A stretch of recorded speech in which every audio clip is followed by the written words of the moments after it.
Hi friends, இந்த வீடியோவில் பங்குனி உத்திரம் நல்ல நாளில் எங்கள் வீட்டில் நடந்த க்ளீனிங், அலங்காரம், அப்புறம் பூஜை மூமெண்ட்ஸ் இது எல்லாத்தையும் தான் நான் ஷேர் பண்ணியிருக்கேன். இந்த ஃபெஸ்டிவல் நமக்கு ரொம்பவே முக்கியம். ஏன் அப்படின்னா அதில் வந்து நிறைய பாசிட்டிவிட்டி, பிளெஸ்ஸிங் எல்லாமே கிடைக்கிற ஒரு ரொம்ப நல்ல நாள்னு சொல்லுவாங்க. உங்களுக்கு இந்த வீடியோ பிடிச்சிருந்துச்சுன்னா லைக் பண்ணுங்கள், கமெண்ட் பண்ணுங்கள். உங்கள் வீட்டில் எப்படி செலிப்ரேட் பண்ணுவீங்கன்னு சொல்லுங்கள். இதுதான் நான் first time Panguni Uthiram celebrate பண்ணுறேன். பிடிச்சிருந்தா சப்ஸ்கிரைப் பண்ணிவிட்டு சப்போர்ட் பண்ணுங்கள்.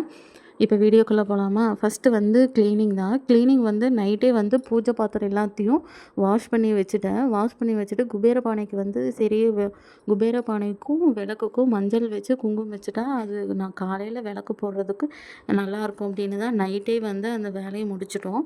நான் வந்து 3 பானை வைப்பேன். அதில் வந்து 1 உப்பு, 1 அரிசி, 1 வந்து காய்ச்சி இந்த மாதிரி தான் போட்டு வைப்பேன். இந்த வந்து மஞ்சள் வைக்கும்போது ஃபஸ்ட்டு வந்து அந்த எண்ணெய் வந்து வெளியே வந்துட்டே இருந்துச்சு. ஆனால் இந்த டைம் வந்து காஞ்சதுக்கப்புறம் எண்ணெய் வராமல் இருந்துச்சு. எப்போவுமே வந்து வீடெல்லாம் க்ளீன் பண்ணினதுக்கப்புறம் தான் வந்து நான் வந்து பூஜை பாத்திரம் எல்லாமே வாஷ் பண்ணுவேன். அப்போ தான் எனக்கு வந்து ரொம்ப ஃப்ரெஷ்ஷான ஒரு ஃபீல் கிடைக்கும். இல்லை அப்படின்னா முதலையே வந்து பூஜை பாத்திரத்தை விளக்கி வச்சுட்டு அதுக்கப்புறம் வந்து வீடெல்லாம் க்ளீன் பண்ணால் எனக்கு பிடிக்காது. கையோடு வந்து அடுப்புக்குமே வச்சுட்டா ஏன்னா நாளைக்கு காலையில் வந்து எப்படி இருந்தாலும் பிரசாதம் பண்ணணும்.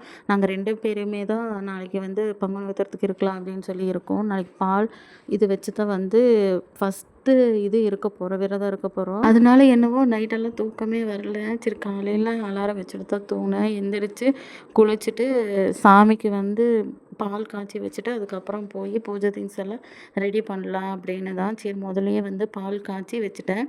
அவங்களுக்குமே எங்கள் 2 பேர்த்துக்குமே ஊற்றி அது கொஞ்சம் ஆறட்டும் அப்படின்னா சாமிக்கு வந்து அச்சதை வந்து ரெடி பண்ணிகிட்டு இருந்தேன். அதுக்கு வந்து அரிசி, நெய் அதுக்கப்புறம் மஞ்சள் இந்த 3ம் தான் போட்டேன். நெய் வந்து கொஞ்சம் எச்சாயிடுச்சு போல். அரிசி வந்து ரொம்பவே ஒரு ஈரமாக இருந்துச்சு. அப்புறம் அரிசி போட்டு மேனேஜ் பண்ணிவிட்டு குபேர பானைக்கு போட்டுடலாம் அப்படின்ட்டு எப்போவுமே குபேர பானையில் வந்து மணை வைக்கும்போது நான் அதை போட்டுட்டு தான் அச்சதை கொஞ்சம் போட்டுட்டு தான் மற்ற திங்ஸே நான் போடுவேன். அது வந்து கொஞ்சம் நல்லா இருந்துச்சு. குபேர பானையில் ஃபஸ்ட்டு ஒரு 2 மாதமா போடாமயே இருந்ததுனால என்னமோ எங்கள் மைண்டே வந்து ஒரு மாதிரி நல்லாவே இல்லை. அது வந்து இப்போ அமௌண்ட்டு வரும் அந்த மாதிரிலாம் நிறைய சொல்லுவாங்க. பட் எங்களுக்கு வந்து ஒரு எனர்ஜிக்காகத்தான் நாங்கள் அதை போட்டுட்ருக்கோம். அது இருக்கும்போது கொஞ்சம் நல்லா இருக்குது. அதுக்கப்புறம் சரி ஓகே போட்டு வச்சிடலாம். எப்போவுமே வந்து சாமிக்கு வாங்குற திங்ஸ் வந்து நாங்கள் தனியாக தான் இருக்கும். அதுக்கு மட்டும் தான் யூஸ் பண்ணுவோம். ஸோ உப்பு, மஞ்சள் எப்போவுமே வாங்கி வைக்கிறது தான். உப்பு ஒரு பானையில் ஃபஸ்ட்டு பானையில் உப்பு போட்டு வச்சுட்டு, செகண்ட் பானையில் வந்து பச்சரிசி தான் போட்டு வச்சோம். தேர்டு வந்து சாமிக்கு வந்து காயின்ஸ் வந்து எடுத்து வைக்கணும்னு ஏதோ சொல்லியிருப்பாங்க. நான் கேள்விப்பட்டிருக்கேன். ஆனால் வந்து நான் அந்த மாதிரிலாம் இல்லை. வீட்டில் காயின்ஸ் வந்து இருக்கிறத வந்து போட்டு வச்சுருக்கேன். அதில் வந்து மஞ்சள் அந்த மாதிரியெல்லாம் போடுவேன். ஆனால் மஞ்சள் வந்து இந்த டைம் வாங்க முடியல. சடனாக வந்து பிளான் பண்ணதுனால வாங்க முடியல. நீங்கள் எந்த மாதிரி பண்ணுவீங்க? எத்தனை பானை வைப்பீங்க? அதெல்லாம் எனக்கு தெரியல. தெரிஞ்சால் கொஞ்சம் சொல்லுங்கள். நான் வந்து இப்போதைக்கு 3 பானை தான் வச்சுட்ருக்கேன். 3 பானையுமே எனக்கு வந்து சரி கரெக்டாக தப்பா இந்த ஆர்டரில் தான் வைக்கணுமா அப்படின்னாலாம் எனக்கு தெரியாது. நான் நிறைய வீடியோ பார்ப்பேன். அதில் வந்து எனக்கு எது பிடிச்சிருக்கோ அதை நான் எடுத்துப்பேன். என்னால் அந்த டைமுக்கு எது ஓகே அதை நம்ம பண்ண முடியும் அப்படின்னு நினைக்கிறேனோ அதுக்கு தகுந்தாப்புல நான் பண்ணிப்பேன். அதுக்கப்புறம் சரி நான் போய் வெளியே வாசலில் நிலவாசலுக்கெல்லாம் மஞ்சள் வச்சுட்டு வரதுக்குள்ளேயே எங்கள் வீட்டுக்காரர் வந்து ரெடி பண்ணிட்டாரு. பூஜை ரூம்லாம் ரெடி பண்ணிட்டு வந்துட்டார். அதுக்கப்புறம் எல்லாமே போய் சாமி கும்பிட்றலாம் அப்படின்னு 5:30 5:45 ஆயிடுச்சு. 6 மணி விடியறதுக்குள்ளே கும்பிடணும்னு சொன்னதுனால சரி ஓகே அப்படின்ட்டு நிலவாசலுக்கெல்லாம் தீபம் காட்டிட்டு வந்தோம். அப்போ தான் ரொம்ப நல்லா இருந்தது. ரொம்ப நாள் கழிச்சு மைண்டு கொஞ்சம் நல்லா இருந்துச்சு. சாமி வந்து அவ்வளோ அழகாக பார்க்கும்போது மனசில் எவ்வளோ கவலை இருந்தாலும் அது ஓடி போயிடும்னு சொல்லுவாங்க. ஆனால் எனக்கெல்லாம் இந்த கொஞ்ச நாளாகவே என் மனசில் வந்து எவ்வளோ அலங்காரம் பண்ணி பார்த்தாலும் ஒரு வித மனக்குழப்பங்கள் அந்த மாதிரியே இருந்துச்சு. ஆனால் வந்து நம்ம வீட்டில் ஒரு அழகாக சாமி வந்து பார்க்கும்போது நல்லாயிருக்கு. ஃபீலும் நல்லாயிருக்கு. அடிக்கடி இது பண்ணணும். பட் டைம் தான் வந்து அதிகமாக செட் ஆக மாட்டேங்குது. பார்க்கலாம். கற்பூரம் காட்டும்போது அப்படியே அந்த சாம்பிராணி எல்லாம் வந்து அந்த குபேர பானையிலேருந்து முருகருக்கும் மற்ற சாமிக்கும் போகும்போது பார்க்கவே அழகாக இருந்துச்சு. அதுக்கப்புறம் நிலவாசலுக்கு தீபம் வந்து நல்லபடியாகவே எரிஞ்சுது. இதுக்கப்புறம் வந்து அவங்களுக்கு பால் வந்து சரி காய்ச்சி கொடுத்துடலாம். அவங்களும் டியூட்டிக்கு டைம் வச்சுருந்தாங்க. ஸோ நான் பால் வந்து காய்ச்சி அவர்கிட்ட கொடுத்துட்டு அவரும் போயிட்டாரு. அதுக்கப்புறம் நானும் குடிச்சிட்டு என்னோடய விரதத்தை வந்து ஸ்டார்ட் பண்ணேன். அதுக்குள்ளே விடிஞ்சிருச்சு. சரி விடிஞ்சதுக்கப்புறம் என்ன பண்ணுறது? விரதம் வந்து இருக்கும்போது அப்போ தான் தூக்கமே வரும். தூங்க தான் தோணும். நான் அதிகமாக வந்து இந்த டைம்லலாம் நான் அதிகமாக எந்திரிக்க மாட்டேன். சரி இது ஃபஸ்ட் டைம் எந்திரிக்கவும் தூக்கமாக தள்ளுச்சு. என்ன பண்ணுறது அப்படின்னு பார்க்கும்போது தான் சரி ஓகே ஏதாவது பண்ணலாம் அப்படின்னா அப்புறம் அந்த அரிசி வந்து அச்சத அரிசி கொஞ்சம் அதிகமாகிடுச்சு. என்ன பண்ணலாம் அப்படின்னு பார்க்கும்போது சரி ஓகே எப்போவுமே வீட்டுக்கு வந்து அரிசி போட்டால் குருவியெல்லாம் எடுக்க வரும். டெய்லி ரொட்டீன் அந்த குருவி. சரி ஓகே அப்படின்னு அந்த அரிசி போய் போட்டேன். நான் அந்த அரிசி எடுக்கவே இல்ல குருவியா. வந்துட்டு ஒரு 2 அரிசி மட்டும் எடுத்துட்டு ஓடிருச்சு. பூவும் நல்லாவே பூத்திருந்தது. அப்பதான் வந்து ஜோதி டிவில சொன்னாங்க, இந்த இந்த டைம்ல வந்து பூவெல்லாம் நல்லா பூக்குமா. போய் பார்த்தா நிஜமாலுமே பூவெல்லாம் அத்தன பூ பூத்திருந்தது. அப்புறம் செடிக்கெல்லாம் வந்து தண்ணி ஊத்திட்டு, அதுக்கப்புறம் போய் வீட்டு வேலையெல்லாம் செஞ்சுட்டு, அப்படியே கந்த சஷ்டி எல்லாமே கேட்டுட்டு பார்க்கும்போது மணி வந்து ஒரு 10:30 ஆயிடுச்சு. சரி இப்போ இருந்து ஸ்டார்ட் பண்ணா தான் அவங்க வந்து டியூட்டி முடிஞ்சு வரும்போது 3 மணி ஆயிரும். சாமி கும்பிடுறது இப்படியே ஒரு 4:30 அந்த டைமில் வந்து விரதத்தை முடிச்சுக்கலாம் அப்படின்னு பிளான் பண்ணோம். அது தம்ல சரி ஓகே ஃபஸ்ட் டைம் என்ன பண்ணலாம் அப்படின்னு யோசிக்கும்போது, விரதம் இருக்கும்போது ஸ்வீட்லேருந்து செய்யலாம் அப்படின்ட்டு நான் பொங்கல் தான் வச்சேன். சீரியஸாக பொங்கல் வந்து எனக்கு அதிகமாக வைக்கவே தெரியாது. நான் இப்போ தான் வந்து இந்த மாதிரி ரிஸ்க்கானதெல்லாம் வந்து நான் செய்ய மாட்டேன் எப்போவுமே. ஏதாவது ரொம்ப ரேராக பண்ணணும் அப்படின்னு மட்டும் ஒரு 4, 5 வீடியோ யூடியூப்லயா பார்த்து பார்த்து தான் நானே பண்ணேன். இந்த ஃபஸ்ட் டைம் பண்ணேன். அந்த அளவுக்கு நல்லா இருக்குன்னுலாம் சொல்ல முடியாது. ஆனா ஏதோ நல்லா இருந்துச்சு. ஃபஸ்ட்டு வந்து பாலை காய வச்சுட்டு, அதுக்கப்புறம் வந்து பாசிப்பருப்பு போட்டேன். அது கரெக்டாக தப்பான்னு தெரியல. ஆனா ஒரு மாரி அரிசியெல்லாம் வெரச்சுக்கிச்சு. என்ன பண்ணுறதுன்னு தெரியல. ஒரு வேளை நான் அரிசியே ஃபுல்லா பாயில் ஆகுறதுக்கு முன்னாடியே சுகர் போட்டதுனால அப்படி இருக்கான்னு தெரியல. ப்ரவுன் சுகர் தான் போட்டேன் இந்த தடவ. சரி ஏன் நம்மளுக்கு தெரியாததுல ஏன் போட்டு ரிஸ்க் எடுக்கணும் அப்படின்னு தான் சிம்பிளா பண்ணணும்னு நெனச்சு நான் பண்ணேன். பட்டு பரவால்ல. எதுவும் ரொம்ப சொதப்பலைனாலும் ஓரளவுக்கு தான் சொதப்புச்சு.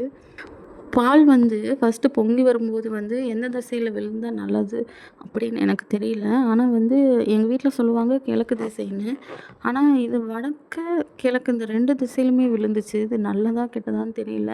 ஃபுல்லா விழுந்தா கூட சரி ஓகே. ஆனா ஏதாவது ஒரு திசையில விழுந்தா நல்லாயிருக்கும் அப்படின்னு சொல்லி கேள்விப்பட்டுருக்கேன். ஆனா இது 2 திசையில விழவும் தான் சடனா வந்து வடக்கேயும் விழுந்துருச்சு, கிழக்கேயும் விழுந்துருச்சு.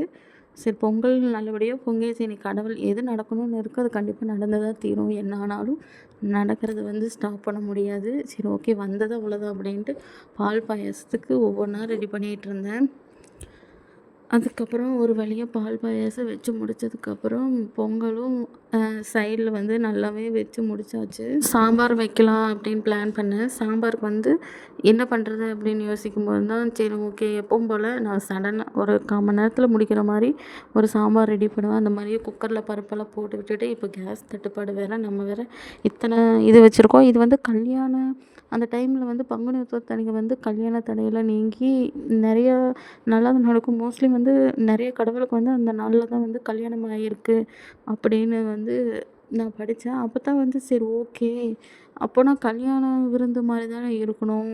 பரவாயில்ல என்ன ஆனாலும் பரவாயில்ல அப்படின்னு தான் இன்றைக்கி மோஸ்ட்லி நிறையா ஐட்டங்கள் நான் பண்ணேன். ஆனால் எனக்கு பண்ணும்போது எனக்கு ஒரு 4 மணி நேரம் தேவைப்பட்டுச்சு. ஒன்றா பண்ணி முடிக்கவும் உப்பு இல்லாமல் தானே நம்ம செக் பண்ணாமல் தானே எல்லாம் செய்வோம். ஒரு சைடில் வந்து சரி கசப்பாயிடுச்சுனாலோ இல்லை ஏதாவது ஒன்று ஆயிடுச்சுனாலோ அது வந்து நம்மளுக்கு சாப்பிடும்போது கஷ்டமாக இருக்கும்ல. அதனால தான் சரி பார்த்து பார்த்து பண்ணிகிட்டு இருந்தேன். நாங்கள் வந்து 4 மணிக்கே வந்து முடிச்சிடலாம். அப்போ விரதத்தை முடிச்சுட்டு முருகர் கோயிலுக்கு போகலாம் அப்படின்னு தான் பிளான் பண்ணோம். எங்களுக்கு பக்கத்தில் திருப்பரங்குன்றம் தான் இருக்குது. சரி அங்கே போகலாம் அப்படின்னு தான் அவசரமாக முடித்தோம். நாங்கள் 2 பேருமே சாப்பிட்டு அப்புறம் வந்து முருகர் கோயிலுக்கு வந்து கிளம்பலாம் அப்படின்னு பிளான் பண்ணோம். நாங்கள் என்ன நினச்சோன்னா காலையில் திருக்கல்யாணம் நடந்திருக்கு. ஸோ கூட்டமாக இருக்காது. இப்போ போனோம் அப்படின்னா சீக்கிரம் பார்த்துட்டு வந்துடலாம் அப்படின்னு தான் நாங்கள் நினச்சோம். ஆனால் அங்கே போய் பார்த்ததுக்கப்புறம் தான் தெரிஞ்சது காலையில் விட இப்போ தான் அதிகமாக கூட்டமாக இருந்திருக்கும் போல். ஃபஸ்ட்டு வந்து உள்ளே போகும்போது எப்போவுமே ஒரு வழியில் நாங்கள் போவோம். அந்த வழியில் வந்து போலீஸ் வந்து விடல. சரி நீங்கள் கிரிவலம் சுற்றி போகிற மாதிரி தான் இருக்கும் அப்படின்ட்டு நாங்கள் 2 பேருமே பார்க் பண்ணிவிட்டு நடக்க ஆரம்பிச்சிட்டோம். நடக்கும்போது நிறையா கோயில் இருந்துச்சு. அதை பார்த்துட்டு சாமி கும்பிட்டு நடக்கும்போது பௌர்ணமியும் இருந்தது. பௌர்ணமி நிலாவை பார்த்துட்டு நடந்தோம். கரெக்டாக எதுக்க விநாயகர் வந்தார். விநாயகர் ஊர்வலத்தையும் பார்த்துட்டு கோயிலுக்குள்ளே கூட்டம் இல்லை. சரி போய் பார்க்கலாம் அப்படின்னு உள்ளே போனால் அங்கே அதுக்கு மேலே கூட்டம். வெளியே பார்க்கும்போது தான் கோயிலில் கூட்டம் இல்லாத மாதிரி இருந்தது. உள்ளே போய் சாமி கும்பிட்டு வெளியே வரும்போது அந்த டைம் வந்து எங்களால் முருகரை பார்க்க முடியல. ஆனால் நாங்கள் சாமி கும்பிட்டு வெளியே வரும்போது கல்யாண முருகரும் விநாயகர், முருகர் லைனாக ஒவ்வொருத்தராக வந்தாங்க. பார்க்கும்போது அவ்வளோ நல்லா இருந்தது. திருப்தியாக சாமி கும்பிட்டு வீட்டுக்கு வந்தோம். வீட்டுக்கு வந்ததுக்கப்புறம் தான் நல்லா இருந்துச்சு. இன்றைக்கான ஃபீல் வந்து ரொம்ப நல்லா இருந்தது. இந்த